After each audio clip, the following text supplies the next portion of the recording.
एक बार पुनः आप सभी का हमारी क्लास में स्वागत है। और कल हमने इक्वेशंस का पेडागोजिकल एनालिसिस पढ़ा था। आज हम पढ़ेंगे पेडागोजिकल एनालिसिस ऑफ सेट्स। समुच्चय जो होता है उसका शिक्षा शास्त्रीय विश्लेषण का अध्ययन करेंगे। तो सबसे पहले समुच्चय प्रकरण की विषय वस्तु का शिक्षा शास्त्रीय विश्लेषण। प्रकरण आप जानते हैं, टॉपिक को ही हम प्रकरण कहते हैं। तो सबसे पहले विश्लेषण है pedagogical analysis of the topic sets.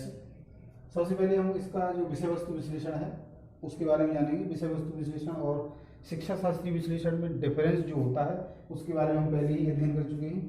तो विषय वस्तु विश्लेषण में सबसे पहले जो हम लेंगे समुच्चय शब्द की परिभाषा एवं अर्थ, यानी जो समुच्चय शब्द है उसकी परिभाषा क्या है और अर्थ क्या है, हम उस पर डिस्कस करेंगे। तो इसी के अंतर्गत सबसे पहले हम देखेंगे वस्तुओं के समूहों के उदाहरण, यानी वस्तुओं के समूह के उदाहरण देंगे। जैसे किसी कमरे में उपस्थित जो फर्नीचर है उसका समूह, उसमें कुर्सियाँ कितनी हैं, मेज़ें कितनी हैं, या किसी कंप्यूटर लैब में कंप्यूटरों की संख्या, उनकी पीसीज की संख्या, या हमारे विद्यालय में पौधों की संख्या, या हमारे गांव में जो सर्वे करते हैं उसके आधार पर उनके हम समूहों के बारे में बताएंगे कि यह अमुक समूह है, यह मेज़ों का समूह है, यह कुर्सियों का समूह है, यह पुस्तकों का समूह है।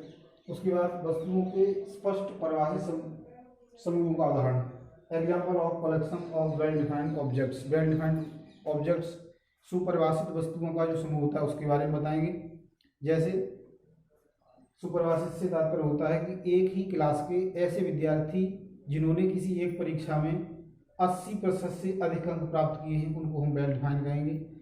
और यदि ये कहा जाए कि एक कक्षा के किसी ऐसे विद्यार्थियों का समूह जो होशियार हैं तो वह वेल डिफाइंड नहीं, क्योंकि होशियार होने की कोई निश्चित सीमा नहीं होती।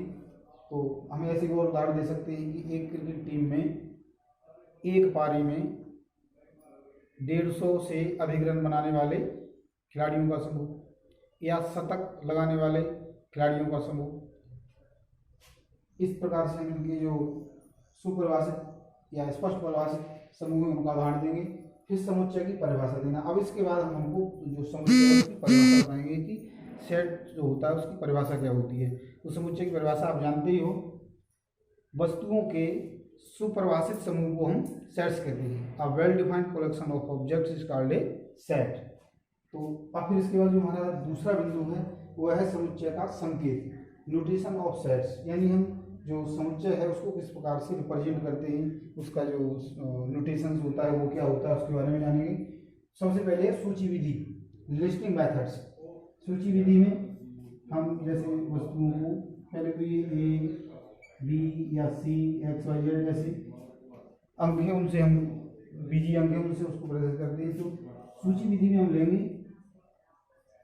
1 2 3 4 5 6 7 8 9 एंड 10। इस प्रकार से हमने प्रथम प्राकृतिक 10 संख्याओं का समूह ले लिया।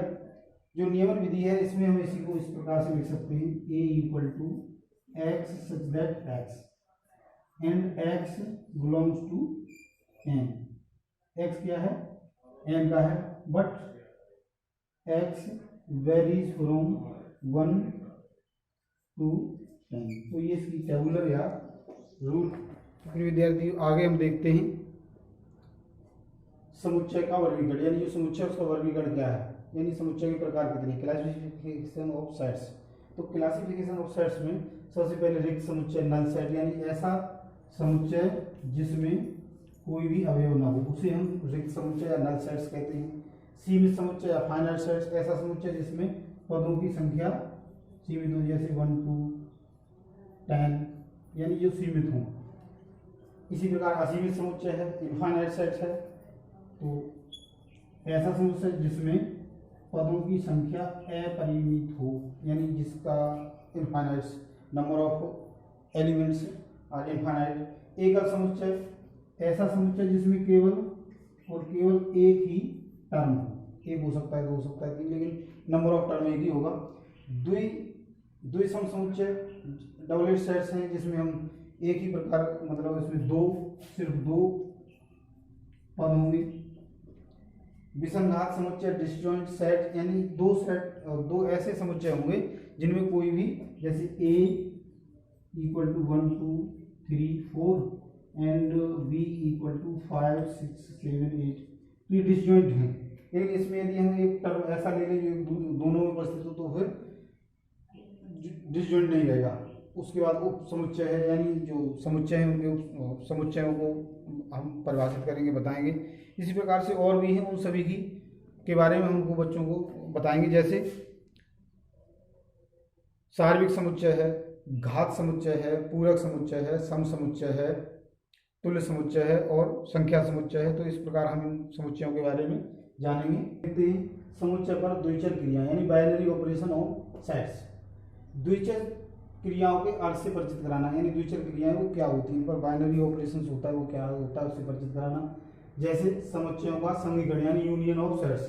तो यूनियन ऑफ सेट्स के बारे में आप जानते ही हो, A equal to A comma B comma C comma D दिया है, और दूसरा सेट B इक्वल टू 1 2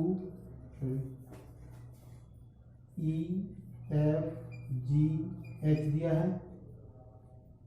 तो इसका जो यूनियन ऑफ सेट्स होगा इसको हम इस तरीके से रिप्रेजेंट करते हैं, और ये दोनों के ही पद आ जाएंगे, A comma B comma C comma D comma E comma F comma G comma H। और यदि दूसरा है समुच्चयों का परिच्छेदन, यानी इंटरसेक्शन ऑफ सेट्स। तो इंटरसेक्शन ऑफ सेट्स में हम देखेंगे कि A ये दिया है और B टर्म दिया है C comma D comma E comma F। तो A इंटरसेक्शन B को हम, इसके जो कॉमन टर्म है C D, इसको ही लिखेंगे C कोमा D को। अब आगे हम देखते हैं समुच्चय पर होने वाली संक्रियाओं को वेन चित्रों के द्वारा दर्शाना। तो वेन डायग्राम से हम दिखाने के लिए एक आयताकार बॉक्स लेते हैं जिसको हम यूनिवर्सल सेट्स के लिए प्रेजेंट करते हैं, और इस तरीके से ये A है और ये B है। यदि हमने इसमें टर्म लेने हैं तो जैसे एक A में मान लीजिएगा कि किसी एक समूह है, उस समूह में A समूह ऐसा है जो हिंदी बोलता है, तो यहाँ पर हिंदी के व्यक्तियों की संख्या लिख देंगे। B अंग्रेजी बोलता है, तो यहाँ पर मान लीजिएगा 15 B अंग्रेजी बोलते हैं और 25 केवल हिंदी बोलते हैं। अब इसमें कुछ ऐसे हैं जो दोनों भाषाएं बोलते हैं, मान लीजिएगा 10 ऐसे हैं जो दोनों भाषाएं बोलते हैं। जिसका मतलब ये हो गया कि हिंदी बोलने वाले हैं 35 और अंग्रेजी बोलने वाले हैं 25। केवल हिंदी बोलने वाले 25 हैं और केवल अंग्रेजी बोलने वाले 15 हैं। इस प्रकार से हम वेन डायग्राम द्वारा इनको दर्शा सकते हैं। तो हम देखेंगे उद्देश्यों को निर्धारित करना, यानी जो उद्देश्यों को किस प्रकार से निर्धारित किए जाते हैं उनको, उनके बारे में बच्चों को बताएंगे। Formation of objectives. तो इसके अंतर्गत हम देखेंगे कि बच्चे जो हैं, जब हम उनको पढ़ा देंगे, हमने उनको परिभाषा बता दी है, तो बच्चे उसे आशा करेंगे कि वह उसकी परिभाषा देंगे। अपने आसपास की जो वस्तुएं दी हैं उनके समूह बनाएंगे, यानी उनके आसपास जो वस्तु उनके समूह बनाकर दिखाएंगे, वस्तुओं का संग्रह करेंगे। जो हमने उनको जितनी भी चीज़ें बताई थी उन सभी से आशा करेंगे कि वो उदाहरण सहित समुच्चय को लिखना सीख जाएंगे, उसको नोटेशन के द्वारा सीख जाएंगे। उसकी जो सभी प्रकार का वर्गीकरण है, सिंगलसन सेट है, डबलेट सेट्स है, सेट्स यूनियन ऑफ सेट्स है, इंटरसेक्शन ऑफ सेट्स है, इस प्रकार के सभी प्रकार की जो हमने उनको बताई थी वह हम उद्देश्य निर्धारित कर लेंगे। अब फिर इसके बाद है शिक्षण विधियों और प्रविधियों और उसकी जो शिक्षण सहायक सामग्री है उसको निर्धारित करना या उल्लेखित करना।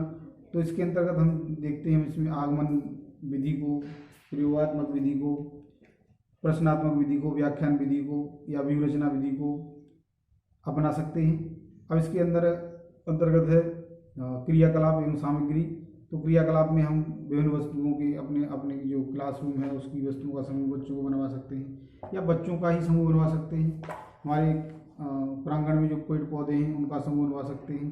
तो इस प्रकार से क्रियाकलाप करके भी बच्चों को आसानी से समझाया जा सकता है कि जो हमारा सेट्स है वो क्या होता है। अब इसके बाद हम देखेंगे कि हमारा जो मूल्यांकन प्रणाली है वो किस प्रकार से अपनाएंगे, यानी मूल्यांकन प्रणाली में हम मौखिक और लिखित दोनों प्रकार के जो प्रश्न हैं वो किस प्रकार से रखेंगे। तो प्रश्न हम दे सकते हैं कि आप जो समुच्चय उसकी परिभाषा दो, एकल समुच्चय की परिभाषा दो, या परमेय समुच्चय उसकी परिभाषा दो, नल सेट की डेफिनेशन दो। इस प्रकार से प्रश्न पूछ सकते हैं। विभिन्न प्रकार की वस्तुएं दे सकते हैं, उनके बारे में पूछ सकते हैं, कुछ रिक्त स्थान देकर पूछ सकते हैं। तो इस प्रकार से प्रिय विद्यार्थियों, आज हमने उसकी मूल्यांकन प्रणाली तक देखा और हमने हमारा जो सेट्स था उस पर शिक्षा शास्त्रीय विश्लेषण के बारे में अध्ययन किया। और आगे हम एक और टॉपिक के माध्यम से बताऊंगा, फिर बाद बाकी आप